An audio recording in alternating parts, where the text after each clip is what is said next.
Hi, I'm Clarissa Moll, producer and moderator of the Bulletin. Here's a short clip from one of our segments in this week's episode. To hear the whole conversation, visit the link in our show notes or search for The Bulletin on your favorite podcast platform.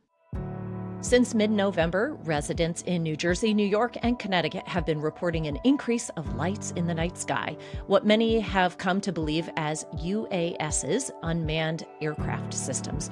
Pretty quickly, the alien theories have been tossed out, but a loud and lingering concern about international security threats continues to run a thread through this story.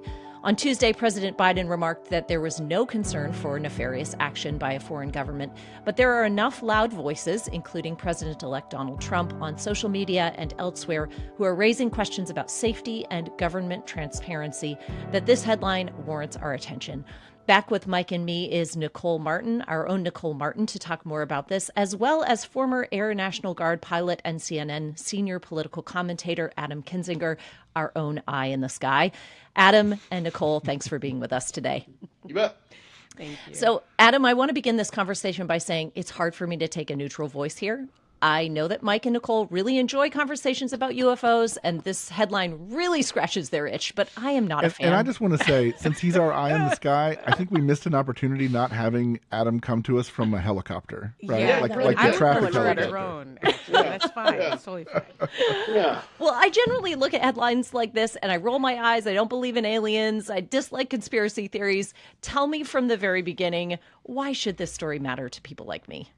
Well, I don't think it should. I mean, that's the point. Like, I think the main thing, look, here's why it should matter. Because you are being misled by hysteria.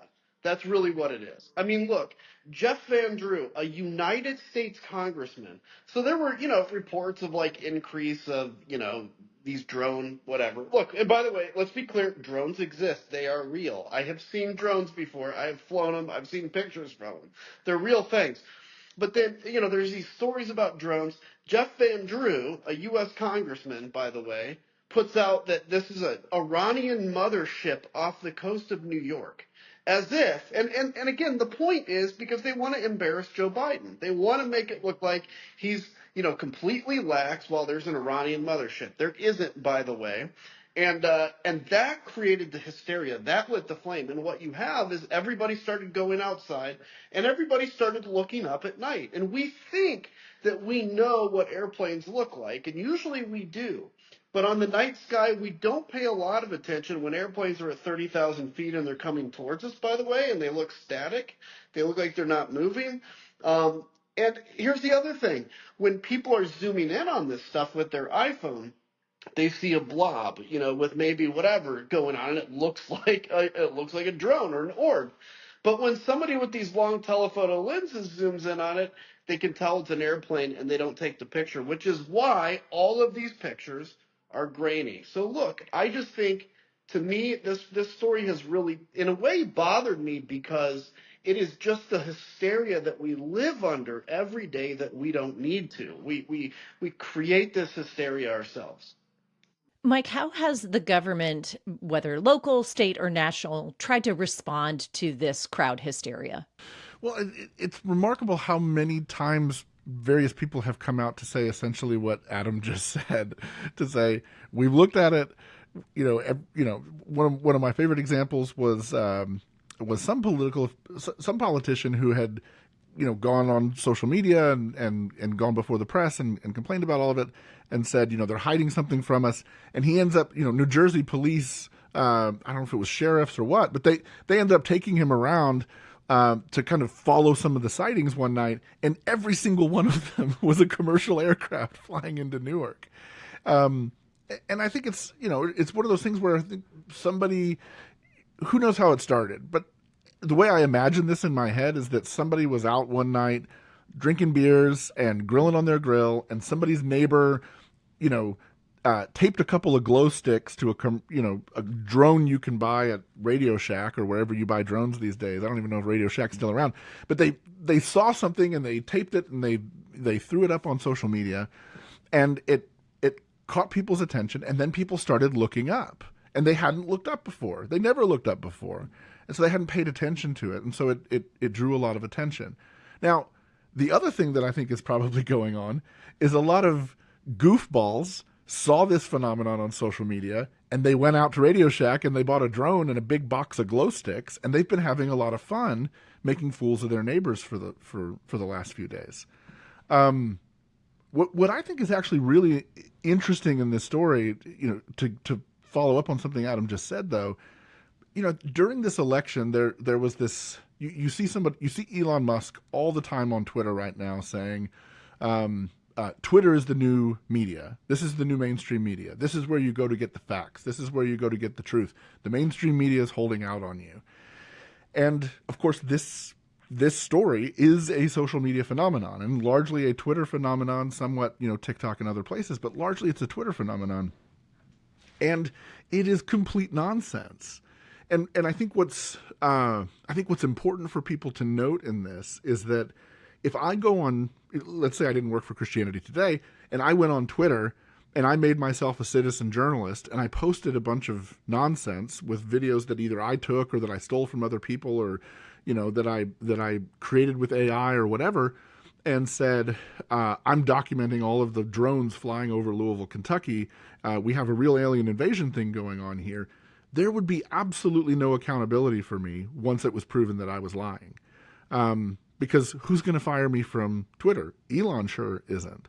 But if you're a reporter for the New York Times or CNN or some other place and you start doing that kind of stuff and it's discredited, that ruins your career. That ends your career. There's accountability in that sense. I'm not saying this is like a blanket, rubber stamp to everything you ever see in the press or whatever. People should deservedly be skeptical of that kind of stuff. But I think it does put the lie to the idea that social media can replace institutions that have, codes of ethics and standards of accountability. Well, I think there are two things that sort of underlie this hysteria. There's this very base display of institutional distrust that we know exists in the U.S. But I wonder if there's also this piece of a feeling of I should be able to know what's going on. And I wonder if social media has in some ways created that for us, because, on the other side of it, so we know that there is not an international threat. There is no Iranian ship that is sending these things and turning off the lights as it heads over land. But should we expect our government to spread its surveillance over the headlines? Is there a place for covert surveillance that we don't need to be privy to? Is there this sense in which we believe we should know all the things that are going on because we can open our apps and see all the things that our friends are eating for dinner or all the places that our friends are logging into?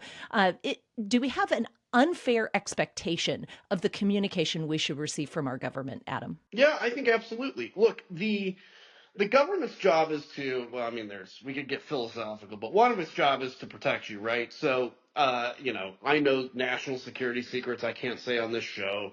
Other people know things I don't know, right? And that is all because if it gets out, it will damage sources, it will damage methods, everything else. The problem is, and again, this is hysteria, but let's say this was a country spying on us, or let's say this was an American testing some drone of some sort, the American government. People believe that if you are protecting them, like, okay, well, we don't want this information out because of national defense. They believe that's the government is hiding something, right? Because there's always somebody that's willing to come along and say the government's hiding something. There's a deep state. All of us here, raised in evangelical circles, understand what it means when they talk about the New World Order and the UN, and all this is being hidden because the Antichrist is coming to overtake everything.